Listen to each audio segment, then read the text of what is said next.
Welcome to My Long Island TV. From Manhasset to Montauk, we have traveled our communities to bring you the following events. I'm your host, Waldo Cabrera. My Long Island TV starts now.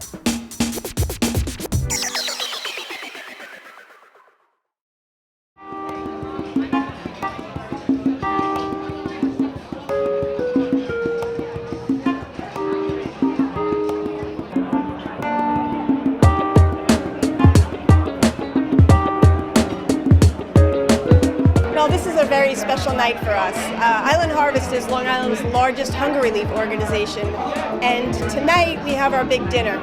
We have close to 400 people who are here with us tonight. We have about 40 of the finest restaurants all across Long Island are here with us, with tasting stations all around the room. We have about 150 auction items so that people could bid on different things and donate funds to Island Harvest.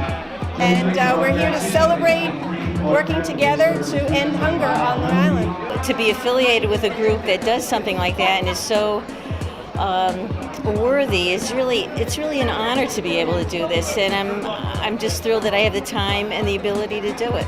We've been doing it for about 10 years now. I mean, so we just come down and we just, we give back. That's something that's natural. It's all natural. That's what we do. Okay, pretty much I wanted to do something a little different, so I decided to cook a North Atlantic clear nose skate, but it's just something people won't try. Okay, so I thought this would be a great opportunity to talk people into it. You would eat this side of the skate and this side of the skate would be dissected here from the main part of the body. It's okay if you eat it. They're not poisonous. They have no barbs on the tail. Okay? They're safe to eat. Chef, this is the best I've had all night long, let me tell you. What do you got here? Guacamole? What is that? Absolutely phenomenal. He's cooking it fresh with a hot pan, just the way it's supposed to be done. Seal it in, nice crispy with a nice soft, mild salsa.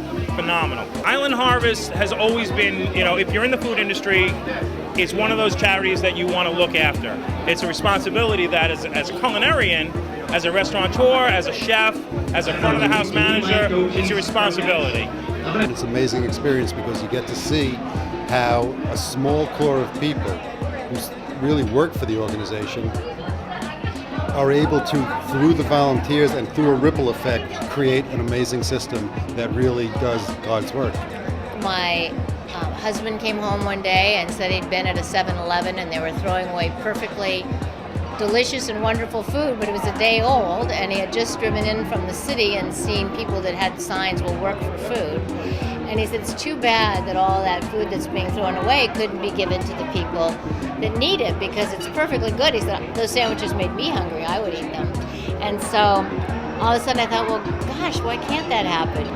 I went down to the 7-Eleven the next day, and while he was an extraordinarily nice man, he said, well, I don't want to be liable if someone should get sick, and we're in our neighborhood when someone needs food because we're in a relatively good neighborhood, and besides that, I don't have the employees to transport the food. I found out there was a Good Samaritan law that would protect them.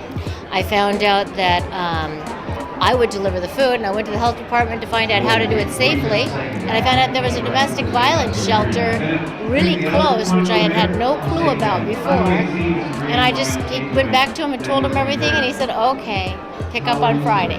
So that's the way it started.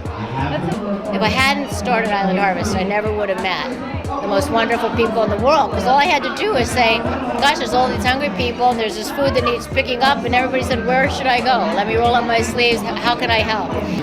I felt I needed to do something for the greater good. I really did. I've been given a lot of things, and I wanted to give back, and this was one way that I felt was incredibly important. People need food, and they need food all the time, and whatever little piece I can add to it, I felt that was what I should be doing.